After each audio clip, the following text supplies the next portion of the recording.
아주 높은 경우에는 뭐 신경, 운동신경, 감각신경, 시야도 좁아 보이고 떨리기도 하고 진도 떨어지고 심지어는 이제 모든 움직임에도 이제 불편하게 되는 경우들이 있게 됩니다. 네. 네.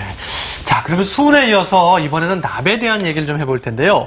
생활 속의 물품 중에서 납이 사용되고 있는 물품들을 저희가 지금 앞에 진열을 네. 해놨습니다. 네. 이제 뭐 가정에서 흔히 쓸 수 있는 페인트도 있고요. 이거 뭐 네. 고기도 구워 먹을 때 사용하는 석쇠 불판입니다. 맞아요. 매일매일 보는 건데요. 그렇죠. 네. 불판도 있고. 그런데 바로 이 요 앞에 있는 납이 이런 생활용품 속들에도 들어가 있을 수 있다는 거잖아요. 김 교수님. 예, 그 납의 페인트와 관계를 말씀드리면은 페인트는 워낙에 빨리 마르고 겉표면이 단단해야 되는데 납을 첨가함으로써 이런 특성이 훨씬 더 좋아지고요. 특히 이쁜 색이 오래 가는 것들이 페인트에서는 중요한데 그 각종 중금속을 함유한 색소를 첨가하면은 특히 더 그러한 발조가 더 좋아지는 특성이 있습니다. 그리고 1998년에 그 황동 주물로 해가지고서는 그 석쇠 또는 불판에서 납이 용출돼 나온다는 보고가 있었는데요. 그 이후로 주부님들이 특히 불판에 신경을 많이 쓰셨을 것 같습니다. 최근에 와서는 이러한 것들을 피하기 위해서 겉표면에 코팅도 하고 그 다음에 그 스테인리스 스틸 같이 열이나 산에 강한 그 재료를 사용함으로써 회피하고 정부에서도 규제를 강화하고 있는데요. 이런 그것들을 골라서 사용하시는 게 특히 중요할 것 같습니다. 네, 이번 여름에 야외 가셔서 바비큐에서 드시는 분들 많으셨을 텐데 집에 있는 석쇠는 다시 한번 확인을 해보시는 게 좋겠고요. 이런 그럼 납은 우리 몸에 어떤 영향을 미치는지, 인체에 미치는 영향은 혈관 계통 질환을 또 발생시킬 수 있고 지능 발달을 저해할 수 있다고요. 예, 그 납이 우리 몸에 들어오면은 일단은 가장 흔하게 나타나는 게 빈혈 증상입니다. 적혈구를 그 형성하는 혈색소를 그 생성을 억제하고 그 다음에 그 적혈구가 쉽게 깨지게 함으로써 빈혈이 오게 돼서 처음에 납 중독이 있으신 분은 일단 빈혈 증상부터 먼저 나타나게 되고요. 그리고 저희들이 걱정하는 거는 예전에는 고농도에 노출돼서 빈혈이 바로 나타나는데 최근에 와서는 저농도에 노출되는 게 특히 문제가 됩니다. 예를 들면 건물 외벽 또는 내벽에 바른 페인트가 미세한 먼지 형태로 방바닥에 떨어져 있을 때 아이들이 기면서 그런 것들을 손으로 가져가서 입으로 가져가면은 흡수가 되게 되는데요.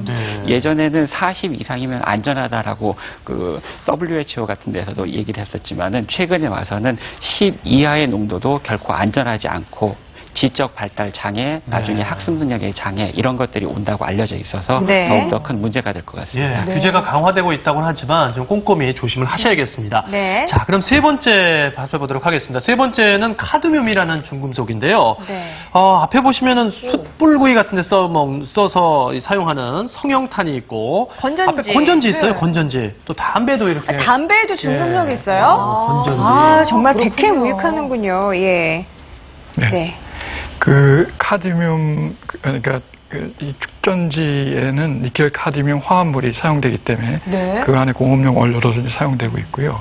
그다음에 숯 같은 경우에 있어서는 그 재활용 목재를 쓰게 되면서 그 안에 있던 여러 가지 다른 물질들이 뭐 납도 그렇고 카드뮴도 그렇고 포함되게 되기 때문에 문제가 됩니다.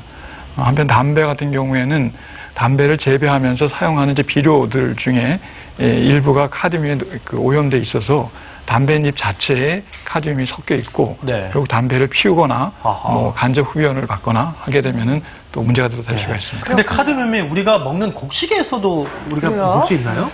말씀드렸듯이 비료 중에 인삼비료의 일부 카드뮴이 이제 오염돼 있는데요. 그러다 보니까 땅에서 흡수돼서 식물, 뭐 이런 쌀이나 다른 것에도 카드뮴이 이렇게 포함되어 있을 수 있습니다. 어떤 경우에 극소량 그럴 수 있겠고요. 카드뮴은 그럼 인체에 어떤 영향을 미치는지 살펴보면 암을 유발할 수 있고 신장과 뼈를 손상시킬 수 있다고요. 치명적이네요. 네. 카드뮴의 경우에 있어서는 우리 몸 원소 중에 아연 하고 이렇게 서로 반대되는 작용을 합니다.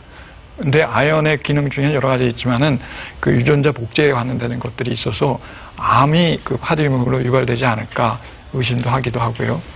또 카드뮴이 돌아다니다가 콩팥에서 재흡수되면서 콩팥이 망가지는데 그러다 보면은 여러 영양소, 칼슘 같은 게 빠지면서 아까 사진에도 잠깐 나왔지만은 뼈가 물러지게 됩니다.